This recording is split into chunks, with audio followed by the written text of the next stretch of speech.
ஆங்கிலத்திலே ஆற்றிய உரையின் தமிழாக்கத்தை இப்போது தங்கள் முன்னாலே நான் படிக்கின்றேன்.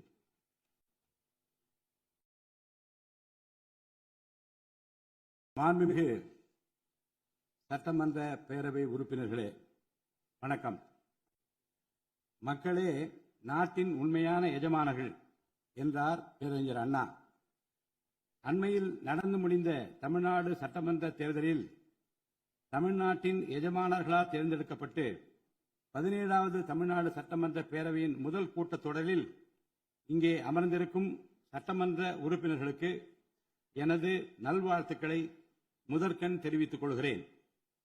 ஜனநாயகத்தின் இதயமாகவும் மூளையாகவும் திகழ்கின்ற வரலாற்று சிறப்புமிக்க இந்த மாமன்றத்தின் உறுப்பினர்களாகிய தாங்கள் அனைவருக்கும் மக்களுக்கு தேவையானவற்றை விவாதித்து அதற்கு ஏற்ப சட்டங்களை இயற்றி மக்கள் நலனை காப்பீர்கள் என்று நான் உறுதியாக நம்புகிறேன். சமத்துவம், சுதந்திரம் மற்றும் சகோதரத்துவம் ஆகிய மூன்றும் ஒன்றிணைந்ததே உண்மையான ஜனநாயகம் என்றார் அண்ணல் டாக்டர் அம்பேத்கர் அவர்கள். அத்தகைய ஜனநாயகம் மலர வேண்டும் என்றால் பகுத்தறிவு பகலவன் தந்தை பெரியார், பெருந்தலைவர் காமராஜர், சட்டமேதை அண்ணல் அம்பேத்கர், வீரமங்கை ராணி வேலு நாச்சியார், மக்கள் சேவகர் அஞ்சரை அம்மாள் ஆகியோரை கொள்கை தலைவர்களாக கொண்டுள்ள சாதி, மதம், மொழி, இனம், பணம் ஆகியவற்றுக்கு அப்பாற்பட்டு செயல்படும் தமிழக வெற்றி கழகத்தின் தலைவர் மாண்புமிகு தமிழ்நாடு முதலமைச்சர் திரு ச. ஜோசப் விஜய் அவர்களால் தான் முடியும் என்று முடிவெடுத்து தமிழக வெற்றி கழகத்தின் தலைமையிலான அரசினை ஆட்சி அதிகாரத்தில் தமிழ்நாட்டு மக்கள் அமர்த்தியுள்ளார்கள். மாற்றம் ஒன்றே மாறாதது என்பதற்கேற்ப தமிழ்நாட்டின் அரசியல் வரலாற்றில் இதுவரை நிகழ்ந்திராத ஒரு மாற்றம் அண்மையில் நடந்து முடிந்த தமிழ்நாடு சட்டமன்ற தேர்தலில் ஏற்பட்டிருக்கிறது. கட்சி தொடங்கிய 2 ஆண்டுகளில் மக்களின் பேராதரவுடன் தன்னந்தனியாக பல தடைக்கற்களை உடைத்தெறிந்து பணநாயகத்தை ஒழித்து ஜனநாயகத்தை நிலைநாட்டி ஆட்சியை பிடித்திருக்கிறார் சரித்திர நாயகர் மாண்புமிகு தமிழ்நாடு முதலமைச்சர் அவர்கள். மறுமலர்ச்சி என்பது மாண்புகளை மாய்த்திடும் நஞ்சு அல்ல, மாண்புகளை மாய்க்கும் நச்சு பூச்சிகளை அழித்திடும் முறை என்றார் பேரறிஞர் அண்ணா. பேரறிஞர் அண்ணா அவர்களின் பொன்மொழிக்கேற்ப தமிழ்நாட்டின் அரசியலில் ஒரு புதிய மறுமலர்ச்சியை, மகத்தான மாபெரும் விசில் புரட்சியை குறுகிய காலத்தில் ஏற்படுத்தி இமாலய சாதனை புரிந்திருக்கிறார் மாண்புமிகு முதலமைச்சர் அவர்கள். இந்திய நாடு சுதந்திரமடைந்த பிறகு தமிழ்நாட்டின் அரசியலில் 1967ஆம் ஆண்டு பேரறிஞர் அண்ணா அவர்களும் 1977ஆம் ஆண்டு புரட்சித் தலைவர் எம்ஜிஆர் அவர்களும் மாபெரும் புரட்சியை ஏற்படுத்தினார்கள். அந்த வரிசையில் 2026ஆம் ஆண்டு மாபெரும் சரித்திர புரட்சியை தன்னந்தனியாக ஏற்படுத்தியிருக்கிறார் மாண்புமிகு தமிழ்நாடு முதலமைச்சர் அவர்கள்.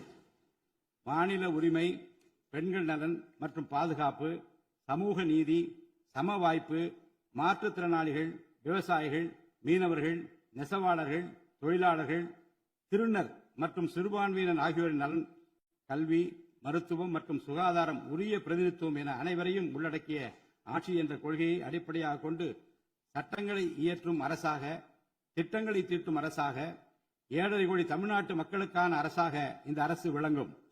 தமிழக வெற்றி கழகத்தின் கொள்கை தலைவர்களாக திகழும் பகுத்தறிவு பகலவன் தந்தை பெரியார், ஜனநாயகத்தின் மேன்மையை மேம்படுத்த தேவையான அனைத்து நடவடிக்கைகளையும் இந்த அரசு நடைமுறைப்படுத்தும்.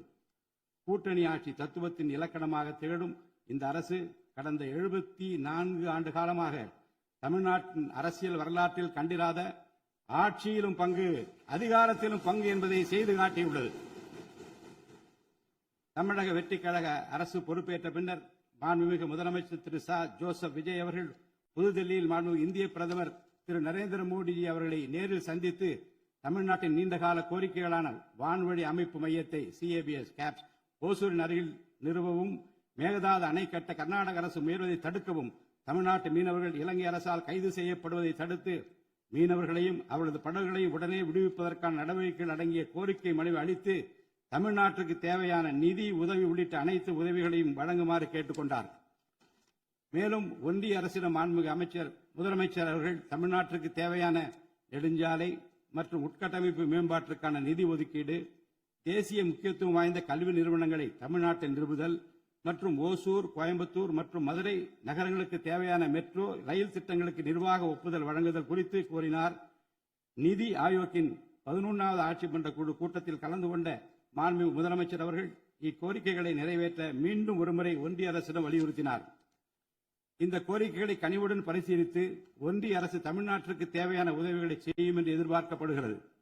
ஒன்றிய அரசுக்கு தமிழ்நாட்டு மக்கள் செலுத்தும் வரியிலிருந்து தமிழ்நாட்டிற்கு சேர வேண்டிய உரிய நிதி பகிர்வினை கோருவதற்கு தமிழ்நாடு சட்டமன்றத்தில் தீர்மானம் இயற்றப்படும்.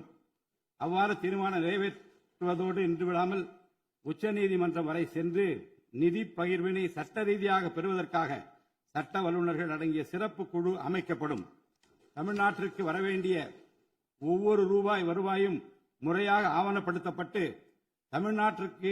தமிழ்நாட்டிற்கான நிதி பகிர்வில் ஒன்றிய அரசின் பாரபட்சமான அணுகுமுறை அறிக்கையாக வெளியிடப்படும்.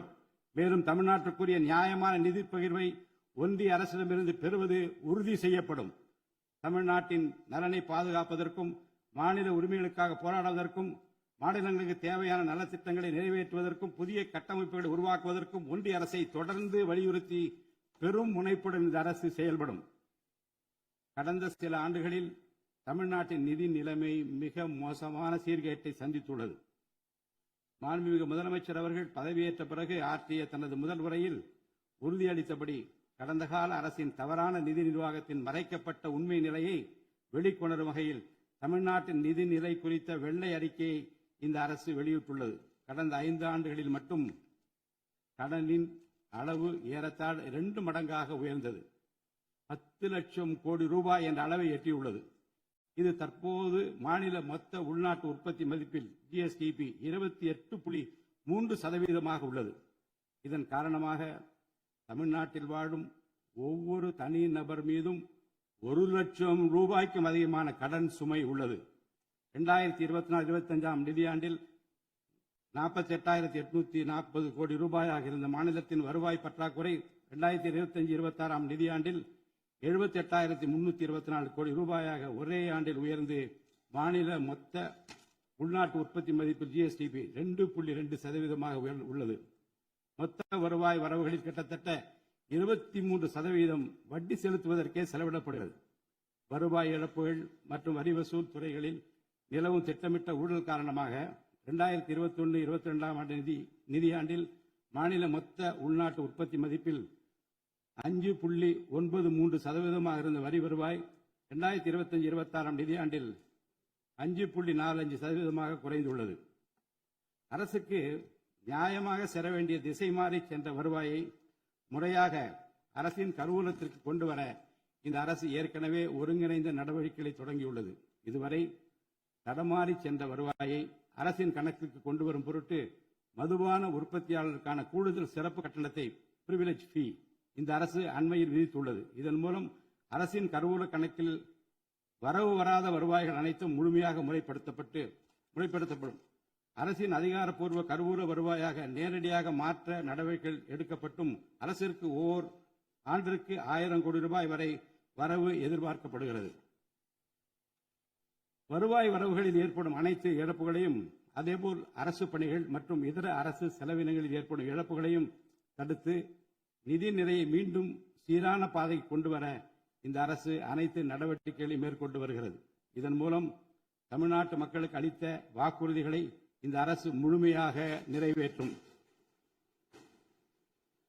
மிகவும் சவாலான நிதி நெருக்கடியினை தமிழ்நாடு அரசு சந்தித்து வரும் வேளையிலும் மக்களுக்கு அளித்த வாக்குறுதிகளை நிறைவேற்றும் முனைப்புடன் இந்த அரசு ஆட்சி பொறுப்பேற்றவுடன் மாண்புமிகு முதலமைச்சர் அவர்கள் முதல் 3 உத்தரவுகளாக நுகர்வோரின் மின் கட்டணத்தினை குறைத்திடும் விதமாக அரசிற்கு ஏற்படக்கூடிய 1730 கோடி ரூபாய் செலவில் 2 மாதங்களுக்கு 500 யூனிட் வரை பயன்படுத்தும் வீடுகளுக்கு 200 யூனிட் இலவச மின்சாரம் வழங்கவும், மாநிலத்தின் அனைத்து மாவட்டங்களிலும் போதைப் பொருள் தடுப்பு சிறப்பு படையினை உருவாக்கவும் மற்றும் பெண்கள் மற்றும் குழந்தைகளின் பாதுகாப்பிற்காக சிங்கப்பெண் சிறப்பு அதிரடி படையினை ஏற்படுத்தவும் ஆணையிட்டுள்ளார். பொது அமைதியை பேணி காப்பது, சட்டத்தின் ஆட்சியை நிலைநிறுத்துவது மற்றும் பெண்களுக்கு எதிரான குற்றங்களை இரும்பு கரம் கொண்டு ஒடுக்கி மகளிர் மற்றும் குழந்தைகளை பாதுகாப்பான சூழ்நிலை உருவாக்குவது இந்த அரசின் முதன்மையான லட்சியமாகும். பெண்களுக்கு எதிரான பாலியல் வன்கொடுமை மற்றும் சமூக விரோத செயல்களில் ஈடுபடுவோர் மீது இந்த அரசு மிக கடுமையான கண்டிப்பான விரைவான நடவடிக்கைகளை எடுத்து உரிய சட்டப்பிரிவுகளின் கீழ் அதிகபட்ச தண்டனை பெற்றுத்தரும். பெண்கள் மற்றும் குழந்தைகளின் பாதுகாப்பினை உறுதி செய்யும் பொருட்டு உருவாக்கப்பட்ட சிங்கப்பெண் சிறப்பு அதிரடிப்படை 2545 புதிய பணியிடங்களுடன் 319 புதிய 4 சக்கர ரோந்து வாகனங்கள், 101 இருசக்கர வாகனங்கள் மற்றும் ட்ரோன்களுடன் 354 கோடி ரூபாய் நிதி ஒதுக்கீட்டில் இப்பணியினை மிக சிறப்பாக செய்து முடிக்கும். கடந்த சில ஆண்டுகளாக தமிழ்நாட்டில் போதைப்பொருள் கலாச்சாரம் வேரூன்றியுள்ளது. இதனை கட்டுப்படுத்த முந்தைய அரசு ஆக்கப்பூர்வமான நடவடிக்கைகள் எதையும் எடுக்கவில்லை. தமிழ்நாட்டின் சட்டம் ஒழுங்கு சீர்கேட்டிற்கு முதற் காரணம் மாநிலத்தின் பரவலாக கிடைக்கும் போதைப்பொருள் பழக்கம்தான்.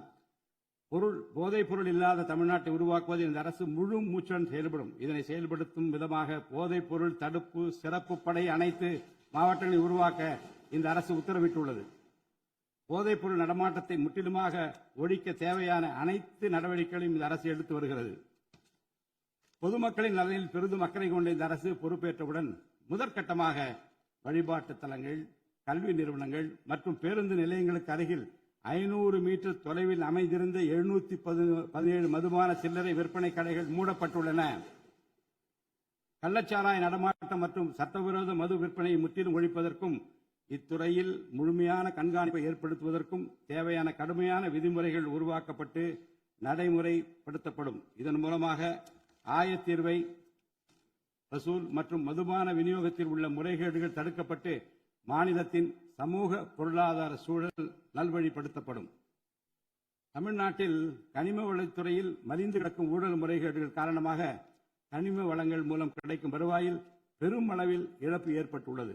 மாநிலத்தில் உள்ள கனிம வளங்களை திறம்படவும் சுற்றுச்சூழலுக்கு உகந்த வகையில் நீடித்த காலத்திற்கு பயன்படுத்துவதையும் இந்த அரசு உறுதி செய்யும். அரசின் கருவூலத்திற்கு வரவேண்டிய வருவாய் வேறு வழிகளில் திசை மாறி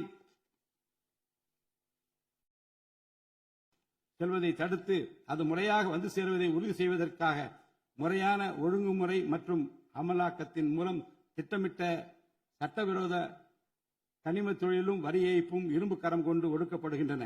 இந்த முயற்சிகளின் வாயிலாக கனிமங்கள் மூலமாக கிடைக்கும் வருவாயை இரட்டிப்பாக்க அரசு தீவிரமாக முயன்று வருகிறது. இந்த அரசு பொறுப்பேற்றவுடன் தமிழ்நாட்டில் உள்ள ஏரிகள் மற்றும் குளங்களில் படிந்துள்ள வண்டல் மண்ணை விவசாய பெருமக்கள், மட்பாண்ட தொழிலாளர்கள் மற்றும் தனிநபர்களின் வீட்டு உபயோகங்களுக்கு விலையில்லாமல் வழங்குவதற்கு அனுமதி அளிக்கப்பட்டுள்ளது. இதன் மூலம் நீர்நிலைகளின் கொள்ளளவு அதிகரிப்பதற்கு வழிவகை ஏற்படுவதுடன் மழைநீர் மற்றும் நிலத்தடி நீர் சேமிப்பிற்கும் உதவிகரமாக இருக்கும். இத்திட்டமானது மண் வளத்தை மேம்படுத்தி அதன் மூலம் வேளாண் உற்பத்தி திறனையும் அதிகரிக்கும். இத்திட்டத்தின் கீழ் தற்போது வரை 18,274 ஏரிகள் மற்றும் குளங்கள் அறிவிக்கை செய்யப்பட்டுள்ளன. வேளாண் பெருமக்களுக்கு உதவும் வகையில் கூட்டுறவு சங்கங்களின் மூலம் 75,000 ரூபாய் வரை பயிர்க்கடன் பெற்ற விவசாயிகளுக்கு 100% முழுமையாக பயிர்க்கடன் தள்ளுபடி செய்தும், மற்ற விவசாயிகளுக்கு 35,000 ரூபாய் பயிர்க்கடன் தள்ளுபடி செய்தும் மாண்புமிகு தமிழ்நாடு முதலமைச்சர் அவர்கள் உத்தரவிட்டுள்ளார். இதன் மூலம் 14.43 லட்சம் விவசாயிகள் பயனடைவர். இதனால் சுமார் 6,000 கோடி ரூபாய் அரசிற்கு கூடுதல் செலவினம் ஏற்படும். வேளாண் துறையை மறுமலர்ச்சி அடைய செய்வதும் வேளாண் பெருமக்களின் வாழ்வாதாரத்தை மேம்படுத்துவதுமே இந்த அரசின் முதன்மையான கொள்கையாகும். விவசாயிகளுக்கு வழங்கப்படும் உடனடி நிதி உதவிகள் மற்றும் கடன் தள்ளுபடிகள் மட்டுமின்றி முறையான நீர்ப்பாசன மேலாண்மை, நவீன விவசாய தொழில்நுட்பங்கள், குளிர்பதன கிடங்கு வசதிகளை மேம்படுத்துதல் மற்றும் விளைபொருட்களுக்கு உரிய லாபகரமான விலை கிடைப்பதை உறுதி செய்தல் போன்றவற்றின் மூலம் விவசாயிகளின் நலன்களை காக்கும் முதன்மை சக்தியாக இந்த அரசு செயல்படும். நிர்வாக அமைப்பில் மலிந்து கிடக்கும் ஊழலை வேரோடு அறுத்து நேர்மையான, வெளிப்படையான, தூய்மையான நிர்வாகத்தை மக்களுக்கு வழங்குவதில் இந்த அரசு உறுதியாக உள்ளது.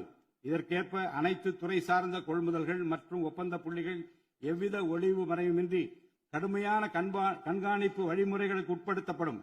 கடந்த காலங்களில் நிலவிய முறையற்ற நிதி பரிமாற்றங்களும் இடைத்தரகர்களின் தலையீடுகளும் முற்றிலுமாக ஒழிக்கப்படும்.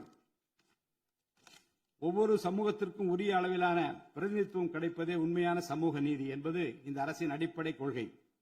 இந்த கொள்கை மற்றும் வாக்குறுதியை நிறைவேற்ற சாதிவாரி கணக்கெடுப்பினை மக்கள் தொகை கணக்கெடுப்புடன் இணைந்து விரைவாக முடிக்க நாம் ஒன்றிய அரசினை வலியுறுத்துவோம். ஒன்றிய அரசின் சாதிவாரி கணக்கெடுப்பு முடிந்த பின்னர் தமிழ்நாடு அரசு சமூக நீதி கணக்காய்வினை நடத்தும். 1968 ஆண்டில் பேரறிஞர் அண்ணா அவர்கள் முதலமைச்சராக இருந்தபோது மும்மொழி கொள்கை நீக்கப்பட வேண்டும், தமிழ் மற்றும் ஆங்கிலம் ஆகிய இருமொழிகள் மட்டுமே பயிற்றுவிக்கப்பட வேண்டும் என்ற தீர்மானம் தமிழ்நாடு சட்டமன்ற பேரவையில் நிறைவேற்றப்பட்டது. அன்று முதல் இன்று வரை தமிழ்நாட்டில் இருமொழி கொள்கையே கடைபிடிக்கப்பட்டு வருகிறது. இருமொழி கொள்கை என்பது தமிழ்நாட்டு மக்களால் ஏற்றுக்கொள்ளப்பட்ட ஒன்று என்ற சூழ்நிலையில் அதனையே இந்த அரசு தொடர்ந்து கடைபிடிக்கும். சென்னை உயர்நீதிமன்றம் மற்றும் சென்னை உயர்நீதிமன்ற மதுரை கிளையில் தமிழ் மொழியை வழக்காடு மொழியாக பயன்படுத்தவும் உச்ச நீதிமன்ற கிளையை சென்னையில் அமைக்கவும் ஒன்றிய அரசை இந்த அரசு வலியுறுத்தும். தேசிய கல்விக் கொள்கை 2020 இந்த அரசு கடுமையாக எதிர்க்கும். தேசிய கல்விக் கொள்கையின்படி மும்மொழி கொள்கையை கடைபிடித்தால்தான் அனைவருக்கும் கல்வி இயக்கம் திட்டத்தின் கீழ் தமிழ்நாட்டிற்கு நியாயமாக கிடைக்கப்பெற வேண்டிய 3458 கோடி ரூபாய் நிதியை விடுவிக்க முடியும் என்ற ஒன்றிய அரசின் நிலைப்பாடு ஏற்றுக்கொள்ளக்கூடியது அல்ல. இது மும்மொழி கொள்கையை தமிழ்நாட்டில் திணிப்பதற்கு சமமாகும். மும்மொழி கொள்கையை நிறைவேற்றினால்தான் நிதி ஒதுக்கீடு செய்யப்படும் என்ற நிலைப்பாட்டை ஒன்றிய அரசு மறுபரிசீலனை செய்து தமிழ்நாட்டுக்குரிய நிதியை உடனடியாக விடுவிக்க ஒன்றிய அரசை இந்த அரசு வலியுறுத்தும். அரசியலமைப்பு சட்டத்தின் கீழ் கல்வியானது பொதுப்பட்டியல் இருப்பதன் காரணமாக நீட் தேர்வு, தேசிய கல்விக் கொள்கை திணிப்பு, மும்மொழி கொள்கை போன்ற பிரச்சனைகள் ஏற்படுகின்றன. எனவே கல்வியை பொது பட்டியலில் இருந்து மாநில பட்டியலுக்கு மாற்ற தேவையான அனைத்து முயற்சிகளையும் இந்த அரசு மேற்கொள்ளும். உண்மையான கல்வி சீர்திருத்தம் என்பது கல்வி நிறுவனங்களின் தரத்தையும் அதன் கற்பித்தல் திறனையும் உயர்த்துவதிலே அடங்கியுள்ளது. இதற்கேற்ப மாநிலத்தின் பல்கலைக்கழகங்கள் மற்றும் உயர்கல்வி நிறுவனங்களில் நீண்ட காலமாக நிரப்பப்படாமல் உள்ள தேவையான உதவி பேராசிரியர் மற்றும் ஆசிரியர் காலி பணியிடங்களை தகுதி மற்றும் திறமையின் அடிப்படையில் வெளிப்படையான முறையில் நிரப்புவதற்கு இந்த அரசு போர்க்கால அடிப்படையில் நடவடிக்கை எடுக்கும். அது மட்டுமின்றி உயர்கல்வித்துறையில் பல்வேறு அடிப்படை சீர்திருத்தங்களை இந்த அரசு கொண்டு வரும். இதன் மூலம் உலகத்தரம் வாய்ந்த உயர்கல்வி தமிழ்நாடு மாணவர்களுக்கு கிடைக்கப்பெறும். தமிழ்நாட்டின் நெற்களஞ்சியமாக விளங்குவது காவிரி டெல்டா பகுதி. டெல்டா மாவட்டங்களின் பிரதான நீர் ஆதாரமான காவிரி நீரினையே டெல்டா பகுதி விவசாயிகள் நம்பியுள்ளனர். காவிரி நீரை பயன்படுத்துவது தமிழ்நாட்டிற்கு உள்ள உரிமை மிக பழமை வாய்ந்தது. நம்முடைய உரிமையை உச்சநீதிமன்றத்தில் நிலைநாட்டிய பின்பும் காவிரி நீரை பெறுவதற்கு ஒவ்வொரு ஆண்டும் போராட வேண்டிய நிலை இருக்கிறது. உரிய நீருக்கு பதிலாக உபரி நீர்தான் தமிழ்நாட்டிற்கு கர்நாடக அரசால் வழங்கப்படுகிறது. இந்த நிலையில் மேகதாது திட்டத்தை செயல்படுத்த கர்நாடக அரசு முயன்று வருகிறது. இந்த திட்டம் செயல்படுத்தப்பட்டால் விவசாயிகளின் வாழ்வாதாரம் பாதிக்கப்படுவதுடன் வேளாண் உற்பத்தியும் கடுமையாக பாதிப்படையும். இதனை தடுத்து நிறுத்தவும் தமிழ்நாட்டிற்கு நீரை உரிய காலத்தில் பெற்றுத்தரவும் தேவையான சட்ட நடவடிக்கைகளை இந்த அரசு எடுத்து வருகிறது. தமிழ்நாட்டு மீனவர்கள் தங்களின் வாழ்வாதாரம் மற்றும் பொருளாதார பாதுகாப்பை பாதிக்கும் பல்வேறு சவால்களை தொடர்ந்து எதிர்கொண்டு வருகின்றனர். பருவமழை, புயல் மற்றும் பிற இயற்கை பேரிடர்களால் ஏற்படும் பாதிப்புகளுக்கு அப்பாற்பட்டு பாக் வளைகுடா பகுதியில் தங்களின் பாரம்பரிய மீன்பிடி பகுதிகளில் மீன்பிடி தொழிலில் ஈடுபடும் மீனவர்கள் அடிக்கடி கடுமையான துன்பங்களை அனுபவித்து வருகின்றனர். அவர்கள் இலங்கை கடற்படை அதிகாரிகளால் கைது செய்யப்படுவதும் அவருடைய மீன்பிடி படகுகள் பறிமுதல் செய்யப்பட்டு நீண்ட காலம் பிடித்து வைக்கப்படுவதும் கணிசமான அளவில் அபராதங்கள் விதிக்கப்படுவதும் தொடர்ந்து நடைபெற்று வருகின்றன. இந்த நீண்டகால பிரச்சினைக்கு தீர்வு காண ஒன்றிய அரசை அரசு தொடர்ந்து வலியுறுத்தும். அதே நேரத்தில் மீனவர்களின் வாழ்வாதாரத்தையும் பொருளாதார நிலைத்தன்மையையும் வலுப்படுத்தும் பல்வேறு நடவடிக்கைகளையும் மேற்கொள்ளும். காலநிலை மாற்றத்தினை எதிர்கொள்வதிலும் தமிழ்நாட்டின் வனப்பரப்பு மற்றும் பசுமை பரப்பினை உயர்த்துவதிலும் சதுப்பு நில காடுகள், ஈரநிலங்கள், கடலோர பகுதிகள் என அனைத்து வகையான சூழலியல் முக்கியத்துவம் வாய்ந்த நிலப்பரப்புகளை பாதுகாப்பதிலும் இந்த அரசு உறுதியாக செயல்படும்.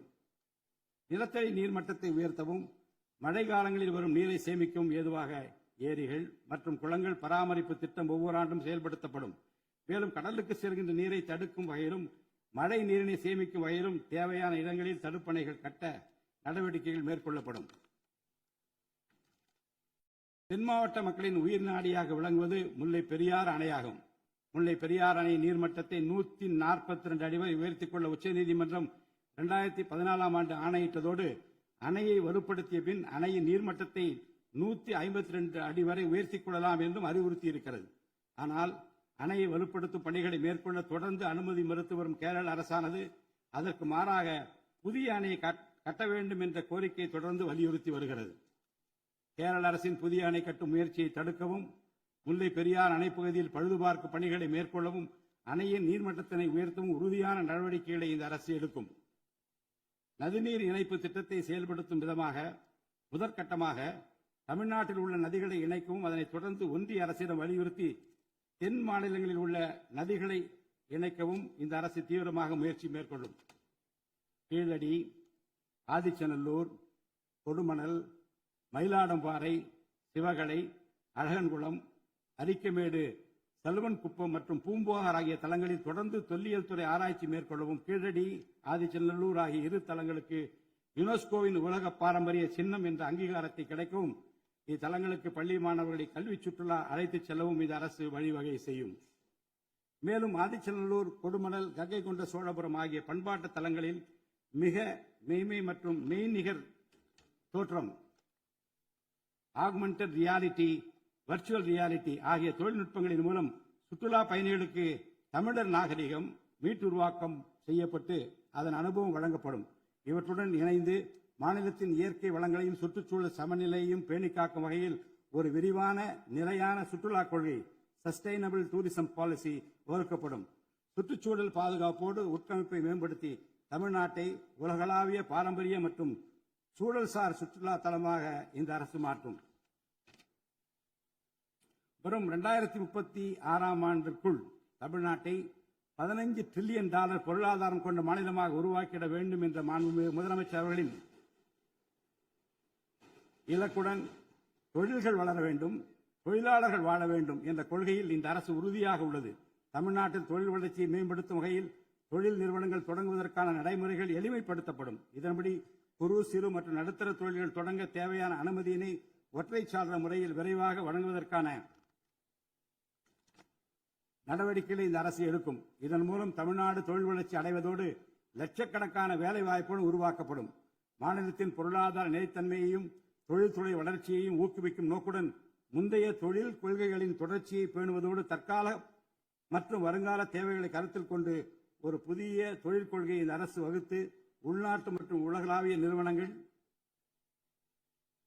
தமிழ்நாட்டில் தங்களது முதலீடுகளை மேற்கொள்வதற்கான சிறப்பு ஊக்கத்தொகை திட்டங்களை இந்த அரசு செயல்படுத்தும். அனைத்து துறைகளுக்கும் பொருந்தக்கூடிய வகையில் ஒற்றைச்சாளர முறை, சிங்கிள் விண்டோ சிஸ்டம் முழுமையான டிஜிட்டல் தளமாக மேம்படுத்தி எவ்வித நிர்வாக தாமதமுமின்றி அனைத்து அனுமதிகளையும் விரைந்து வழங்கி தொழில் தொடங்குவதை எளிதாக்கும். ஈஸ் ஆஃப் டூயிங் பிசினஸ் சூழலை இந்த அரசு மேம்படுத்தும். பன்னாட்டு நிறுவனங்களின் முதலீடுகளை ஈர்க்கும் வகையில் தமிழ்நாடு முதலீட்டாளர் ஊக்குவிப்பு ஆணையம் ஒன்று தலைமைச் செயலாளர் தலைமையில் ஏற்படுத்தப்படும். இந்த ஆணையத்தின் மூலம் 200 கோடி ரூபாய்க்கும் அதிகமாக முதலீடு செய்யும் நிறுவனங்கள் அல்லது 5000 பேருக்கு வேலைவாய்ப்பு வழங்கும் நிறுவனங்களுக்கு விரைந்து தொழில் தொடங்க அனுமதி அளிக்க நடவடிக்கை எடுக்கப்படும். வறுமை இல்லா தமிழ்நாட்டை உருவாக்குவது இந்த அரசின் முதன்மையான குறிக்கோள். வறுமையை முற்றிலும் ஒழிக்கும் வகையில் தமிழ்நாட்டில் உள்ள ஏழை குடும்பங்கள் கண்டறியப்பட்டு அவர்களுக்கு அரசின் நலத்திட்டங்கள் சென்றடைவதை உறுதி செய்வதுடன் அவர்களின் வாழ்வாதாரத்தை மேம்படுத்தவும் அவர்கள் சுய தொழில் செய்வதற்கான வாய்ப்புகளையும் வசதிகளையும் இந்த அரசு ஏற்படுத்தி தரும். இந்தியாவில் நகரமயமாதல் முன்னோடிய மாநிலமாக தமிழ்நாடு விளங்குகிறது. வரும் 2031ஆம் ஆண்டிற்குள் நகர்ப்புற சிறப்பிற்கான இந்தியாவின் முன்மாதிரி மாநிலமாக தமிழ்நாடு திகழும். தமிழ்நாட்டில் உள்ள ஒவ்வொரு மாநகராட்சி, நகராட்சி மற்றும் பேரூராட்சியும் தங்களது குடிமக்களுக்கு உயர்தர வாழ்க்கையை உறுதி செய்யும் வகையில் தூய்மையான குடிநீர் விநியோகம், நவீன நகர்ப்புற கட்டமைப்பு, பசுமையான மற்றும் தூய்மையான சூழல், டிஜிட்டல் நிர்வாகம் மற்றும் நிலையான பொருளாதார வாய்ப்புகளை அடுத்த 5 ஆண்டுகளில் வழங்கும்.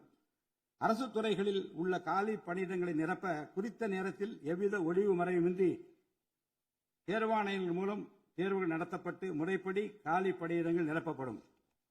இதன் மூலம் ஆயிரக்கணக்கான இளைஞர்களின் அரசு பணி கனவு மெய்ப்படும். செயற்கை நுண்ணறிவிற்கு தனி கவனம் செலுத்த வேண்டியதன் அவசியத்தை கருத்தில் கொண்டு இந்த அரசு தகவல் தொழில்நுட்பவியல் மற்றும் டிஜிட்டல் சேவைகள் துறையின் வரம்பை செயற்கை நுண்ணறிவையும் உள்ளடக்கும் வகையில் விரிவுபடுத்தியுள்ளது. அரசு துறைகளின் செயல்திறனை மேம்படுத்தவும் பொதுமக்களுக்கு சிறந்த மின் ஆளுமை கவர்னன்ஸ் சேவைகளை வழங்கவும் இத்துறை செயற்கை நுண்ணறிவு கருவிகளை பயன்படுத்த துணை புரியும். தமிழ்நாடு அரசு சமூக நீதியை காப்பதில் உறுதியுடன் இருந்து தமிழ்நாட்டின் 69% இடஒதுக்கீட்டை பாதுகாப்பதற்கான அனைத்து முயற்சிகளை மேற்கொண்டு வருகிறது. மேலும் சிறுபான்மையினரின் அரணாக திகழும் இவ்வரசு சிறுபான்மையினரின் முன்னேற்றத்திற்கும் அவர்களின் உரிமைகளை நிலைநாட்டவும் என்றும் உறுதுணையாக இருக்கும் இந்த அரசு ஒரு உண்மையான மதசார்பற்ற சமூக நீதி அரசாக திகழும் என்பதில் எனக்கு ஐயமில்லை. ஆதி திராவிடர் மற்றும் பழங்குடியினருக்கான உயர்தர பள்ளிக் கல்வி, உலகின் தலைசிறந்த பல்கலைக்கழகங்கள் உயர்கல்வி, வேலைவாய்ப்பு மற்றும் சுய தொழில் வாய்ப்புகள், வீடு மற்றும் உட்கட்டமைப்பு வசதிகள், திறன் மேம்பாடு, பொருளாதார மற்றும் வாழ்வாதார மேம்பாடு என அனைத்து வகையிலும் ஆதி திராவிடர் மற்றும் பழங்குடியின மக்களின் சமூக நீதியினை நிலைநாட்டும் அரசாக இந்த அரசு திகழும். மாற்றுத்திறனாளிகளின் நலனை பேணி பாதுகாக்க இந்த அரசு உறுதி பூண்டுள்ளது. மாற்றுத்திறனாளிகளின் உரிமைகள், சமத்துவம் மற்றும் சமூக பாதுகாப்பினை உறுதி செய்யும் முன்னணி மாநிலமாக தமிழ்நாடு அரசு திகழும். டிஜிட்டல் மற்றும் உட்கட்டமைப்பில் மாற்றுத்திறனாளிகளுக்கு சமமான அணுகல் வசதி ஏற்படுத்தி கொடுப்பது மட்டுமல்லாமல் சமூகத்தில் அவர்களின் முன்னேற்றத்திற்கு சிறப்பு கவனம் அளிக்கப்படும். மாற்றுத்திறனாளிக்கான 4% இடஒதுக்கீட்டு முறையாக நடைமுறைப்படுத்தவும் இந்த அரசு நடவடிக்கை எடுக்கும். எதிர்கால ஒலிம்பிக் வெற்றியாளர்களை உருவாக்கவும் தமிழ்நாட்டை இந்தியாவின் முன்னணி விளையாட்டு ஆற்றல் மையமாக நிலைநிறுத்துவதையும் நோக்கமாக கொண்டு ஒலிம்பிக் உயர் திறன் மையங்கள் ஒலிம்பிக் சென்டர்ஸ் ஆஃப் எக்ஸலன்ஸ் அமைக்க இந்த அரசால் நடவடிக்கை மேற்கொள்ளப்படும். இம்மையங்கள் உலக தரத்திலான பயிற்சி, உட்கட்டமைப்பு, உயர்தர பயிற்சி, நவீன விளையாட்டு, அறிவியல் வசதிகள், செயல்திறன் பகுப்பாய்வு மற்றும் முழுமையான விளையாட்டு மேம்பாட்டு சேவைகள் வழங்கும். திருநர் கண்ணியத்துடன் வாழ வழி செய்யும் விதமாக அவர்களுக்கு திறன் மேம்பாட்டு பயிற்சி வழங்கவும், சுய உதவி குழுக்கள் அமைச்சிடவும், வாழ்வாதார வாய்ப்புகள் மற்றும் வேலைவாய்ப்பு பெற்றிட துணை புரிந்தும் வீட்டு வசதிகளை உருவாக்கிடவும் இந்த அரசு உறுதுணையாக இருக்கும். நமது வரலாற்று சிறப்புமிக்க ஆன்மீக கோயில்களின் நிர்வாகத்தை மேம்படுத்தும் வகையில் இந்து சமய அறநிலையத்துறையில் கட்டமைப்பு சீர்திருத்தங்களை இந்த அரசு மேற்கொள்ளும். கோயில் சொத்துக்கள், நிலங்கள் மற்றும் அறக்கட்டளை வருவாய்கள் அனைத்தையும் முழுமையாக தணிக்கை ஆடிட் செய்வதற்கும் கணக்குகளை வெளிப்படையாகவும் கணினிமயமாகவும் கொண்டு வருவதற்கும் நடவடிக்கை எடுக்கப்படும். முந்தைய காலங்களில் நிலவி வந்த நிர்வாக முறைகேடுகள் முற்றிலும் களையப்பட்டு கோயில்களில் அசையும் மற்றும் அசையா சொத்துக்கள் அனைத்தும் அதன் புனிதமான நோக்கங்களுக்காக மட்டுமே பயன்படுத்தப்படும் இந்த அரசால் உறுதி செய்யப்படும். அரசின் நலத்திட்டங்களை மக்களிடம் எடுத்துச் செல்வதில் முக்கிய பங்கு வகிப்பவர்கள் அரசு ஊழியர்கள். இளைய சமுதாயத்தை நல்வழிப்படுத்துவதில் முக்கிய பங்கு வகிப்பவர்கள் ஆசிரியர்கள். அரசு ஊழியர்கள், ஆசிரியர்கள் மற்றும் ஓய்வூதியதாரர்களின் நலன்களை தொடர்ந்து பாதுகாக்கப்படும். அவர்களுக்கான மருத்துவ காப்பீட்டு திட்டங்கள் மேலும் செம்மைப்படுத்தப்படும். தமிழ்நாட்டின் வளர்ச்சியினை மேலும் ஊக்குவித்துவிடவும், மக்களின் வாழ்வாதாரத்தினை மேம்படுத்திடவும் அனைத்து துறைகளையும் உள்ளடக்கிய வெற்றி தமிழகம் தொலைநோக்கு திட்டங்கள் அடுத்த 5 ஆண்டுகளில் இவ்வரசு செயல்படுத்தும். தமிழ் அடையாளம் மற்றும் பெருமை, கண்ணியமான வாழ்வு மற்றும் சமூக பாதுகாப்பு, மகளிர் நலன், இளைஞர் நலன், விவசாயிகள், விவசாய கூலி தொழிலாளர்கள் மற்றும் மீனவர் நலன், உலகத்தரம் வாய்ந்த கல்வி, வளமான தமிழ்நாடு, சிறந்த மருத்துவம் மற்றும் சுற்றுச்சூழல், உலகத்தரமான கட்டமைப்பு மற்றும் மக்கள் நல அரசு, நேர்மையான மற்றும் வெளிப்படையான நிர்வாகம் என 10 தூண்களை உள்ளடக்கிய வளர்ச்சி பாதையாக இது இருக்கும். எத்தனை தடைகள் வந்தாலும் அனைத்தையும் தகர்த்தெறிந்து ஊழலற்ற நேர்மையான நிர்வாகத்தை தந்து அதன் மூலம் பொருளாதார மறுமலர்ச்சியை ஏற்படுத்திட இந்த அரசு உறுதி பூண்டுள்ளது. அரசின் நலத்திட்டங்கள் அனைத்து பிரிவினரையும் சென்றடைய இந்த அரசு செயலாற்றும். இந்த அரசால் அறிவிக்கப்பட்ட வாக்குறுதிகள் அனைத்தும் மாநிலத்தின் நிதி நிலையை சீரமைத்து வருங்காலங்களில் ஒவ்வொன்றாக நிறைவேற்றப்படும். தமிழ்நாட்டு மக்கள் மிகுந்த எதிர்பார்ப்புக்கிடையில் படைபலம், பணபலம், அதிகார பலத்தை மீறி மாண்புமிகு முதலமைச்சர் திரு ஜோசப் விஜய் அவர்களின் தலைமையிலான இந்த அரசை தேர்ந்தெடுத்திருக்கிறார்கள். இம்மக்களின் எதிர்பார்ப்புகளை நிறைவேற்ற வேண்டியது இந்த அரசின் கடமை. இந்த கடமையை நிறைவேற்ற சட்டமன்ற உறுப்பினராகிய நீங்கள் எல்லாம் இந்த அரசுக்கு ஒத்துழைப்பு அளிப்பீர்கள் என்று நம்புகிறேன். இந்த மாமன்றத்தில் நடைபெறும் விவாதங்களில் கலந்து கொண்டு அரசுக்கு ஆக்கப்பூர்வமான ஆலோசனைகளை வழங்குவீர்கள் என்பது எனக்கு ஐயமில்லை. பிறப்புக்கும் எல்லா உயிர்க்கும் என்ற வள்ளுவரின் வாக்கிற்கு ஏற்றார் போல அனைவருக்குமான அரசாக, மக்களுக்கான அரசாக, வெறுப்பின்றி நேர்மையாக, வெளிப்படையாக, ஒளிவு மறைவின்றி இந்த அரசு செயல்படும். தமிழ்நாட்டை இந்தியாவிலேயே தலைசிறந்த மாநிலமாக உருவாக்கி காட்டுவோம். மற்ற மாநிலங்களுக்கு முன்மாதிரியாக தமிழ்நாடு விளங்க பாடுபடுவோம். அரசின் இந்த முயற்சிக்கு சட்டமன்ற உறுப்பினர்கள் அனைவரும் முழு ஒத்துழைப்பு நல்க வேண்டும் என்று கேட்டு எனது உரையை நிறைவு செய்கிறேன். நன்றி, வணக்கம்.